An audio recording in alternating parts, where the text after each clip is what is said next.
Hello everyone, it's me আপনাদের অর্পি আপি। তো আজকে চলে এসেছি মায়ের হাতের একটি রেসিপি নিয়ে। এভাবে আপনারা পারফেক্ট লুচি বানিয়ে ফেলতে পারবেন। তো দেখতেই পাচ্ছেন পরিমাণ মতো ময়দা নেওয়ার পরে দিয়ে দিল কালো জিরা। কালো জিরা দিলে টেস্ট ভালো আসে। এরপর পরিমাণ মতো লবণ।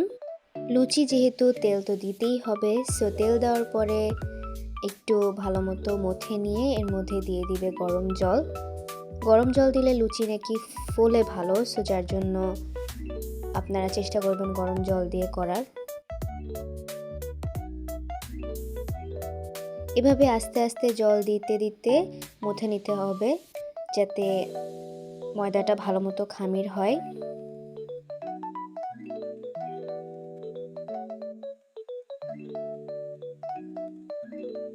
এভাবেই আমাদের একটি পারফেক্ট ডো হয়ে যাবে।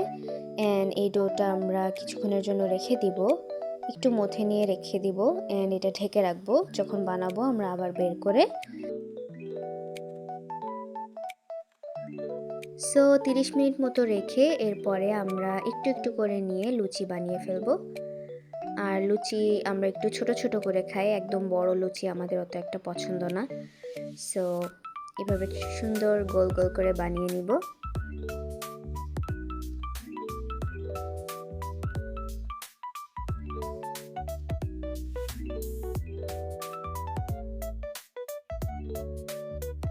এভাবে বানিয়ে নেওয়ার পরে আমরা সুন্দর ডুবা তেলে ভেজে ফেলবো। এবং আপনারা দেখতেই পাচ্ছেন কি সুন্দর ফুলে উঠছে। সো এভাবে আপনারা ইজিলি বাসায় বসে বানিয়ে ফেলতে পারবেন লুচি। অ্যান্ড আপনারা মাংসের রেসিপি চেয়েছিলেন অনেকেই, আমার এখনও দেওয়া হয়নি। সো এটার পরে সুন চলে আসবে আপনাদের মাংসের recipe. So stay tuned and see you in the next video.